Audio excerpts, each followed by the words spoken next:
এই মেয়েগুলো কিছু জিনিস কেনার জন্য লাইনে দাঁড়ালে একটি ছেলে এসে তাদের সামনে দাঁড়ায়। এই মেয়েটি বলে, আপনি নিয়ম ভঙ্গ কেন করছেন? ছেলেটি তাকে পাত্তা না দিলে মেয়েটি রেগে তাকে গিয়ে বলে, কথা কি আপনার কানে যাচ্ছে না? ছেলেটি বলে, এখানে থাকলে তুমি কি করবে আমার? তাছাড়া এখানে তো কারো সমস্যা হচ্ছে না, আপনার সমস্যা কি? মেয়েটি তখন সবাইকে কথা বলতে বললে সবাই চুপ থাকায় তারা দুজন গিয়ে সবার সামনে দাঁড়ায়।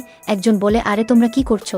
মেয়েটি বলে, অন্যের বেলায় চুপ, এখন কথা বলতে লজ্জা করতেছে না। তারপরে তারা দুজন সবার আগেই সিরিয়াল পায়। একদিন তারা ভাড়া করা গাড়িতে উঠে একটু জুড়ে যেতে বললে ড্রাইভার বলে, সমস্যা হলে অন্য গাড়িতে চলে যান, তোমরা এত বিরক্তকর কেন? মেয়েটি রেগে যেতেই তার বান্ধবী বলে, আরে দেখো আমি কিভাবে তাকে জোরে চালাতে বাধ্য করি।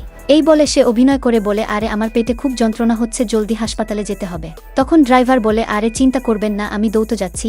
তার কয়েকদিন পরে তারা গাড়িতে উঠতে গিয়ে দেখে তাদের সামনে একটি গাড়ি থাকায় মেয়েটি গাড়ির মালিককে ফোন দিয়ে সে ব্যাপারে বললে লোকটি তাকে কোনো গুরুত্ব দেয় না। তখন এই মেয়েটি ফোন দিয়ে বলে, স্যার আপনার গাড়িতে একজন ধাক্কা দিয়েছে, আমি তাকে ধরে রেখেছি, আপনি জলদি চলে আসেন। আসলে আপনি বিপদে পড়লে আপনার বিপদকে অন্যের বিপদ করে ফেলুন। সমস্যার সমাধান একেই বলা হয় বিপরীত চিন্তা। ভিডিওটি ভালো লাগলে চ্যানেলটি সাবস্ক্রাইব করে পাশেই থাকুন। ধন্যবাদ।